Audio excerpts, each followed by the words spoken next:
Once again, another solid episode of Yukihime, and I gotta be honest, it's looking more like they're setting up for a season 2, even though next week's gonna be the finale, and it looks like the fight is gonna come down to Negi versus Tota, which should have been obvious on the way this episode played itself out, but we get Ima introduced, and he's the one that actually brings Tota into a dream sequence where he's shown, Yukihime's love interests throughout most of this episode.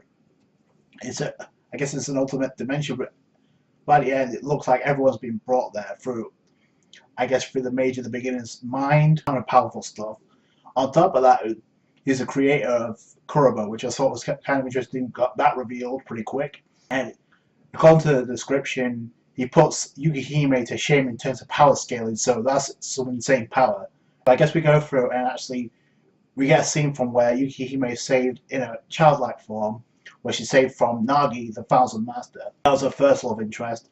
Then we get introduced to Negi, who's introduced at Mahara Academy. Real throwback, obviously, to when he started. And we actually get the point to where they actually make out in front of Tota, which I thought was funny. And obviously, things switch. Like Tota actually thanks Ima for showing them the image of Yukihime smiling like that. He hasn't seen that. That's not happening, because obviously what he shows him is a possible future. And I guess with Yukihime being torn apart and strangled by the Mage of the Beginning, aka Negi's there as well. So I thought that was okay. This is getting interesting. So we got 2-on-1 battle against the Mage of the Beginning. Then she to transform herself into Nagi again, so she could distract him.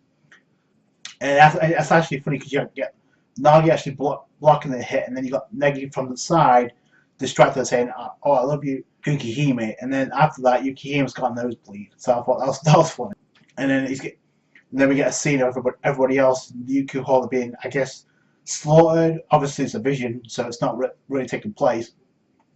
I guess the first person he sees is Karin. Then obviously, and this is something I predicted in the previous episode, we were going to see Asuna again. It just made sense with everybody having a reunion. So here comes Asuna, snaps him out of it. Like, oh, are you really my grandson? And we got the revelation, which should have been obvious. Or the grandchild of Negi and Asuna. We actually get the revelation.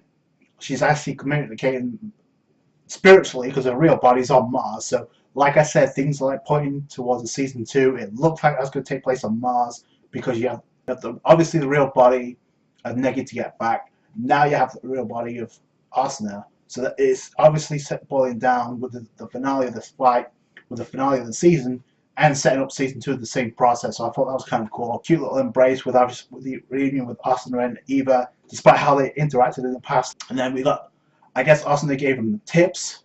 One, how to send them back, which I thought, by the way, she was able to block the Mage of the Beginning's attack with ease. So I thought, okay, that was beastly. To give them pointers how to combat their opponents when they go back into their own time, get in between some time, and you have the inner power to actually defeat the Mage of the Beginning. And he says, like, bring that idiot Negi back to his own self. So I thought that was kind of cool. Passing on the mission over to Tota. They're into real time. They go in, and it's a team effort to kind of like allow Tota to go ahead and actually take on Negi. Kiri, obviously, he was in the work. In comes Karin with a holy punch. That was cool.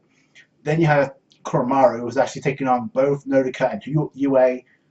They're able to read her attacks, but what we come to find out is, even though they're able to read the opponent's attacks in front of them, they're not. It's kind of like it reminds me of the weakness of the Byakugan. You don't have 360 vision at first, pre-time skip, of course. So obviously that was a problem. So obviously Kuromaru had some clones come up from behind and actually ensnared them. So then you had Yukihime putting the work, and then Tota came in with the sword.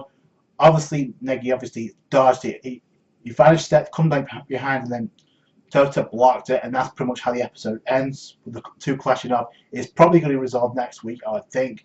And like I said, it's set up for season 2 in my opinion. I'm probably going to read the manga, because what I was told, a lot of content's been skipped out, so I'm going to go back and forth. But ultimately, this series has been a joy to watch, and I'm thoroughly going to enjoy the finale next week. But this was a good episode, filled in a lot of key points that I thought we were going to get addressed, and what we had by the end of this episode. So that was kind of cool.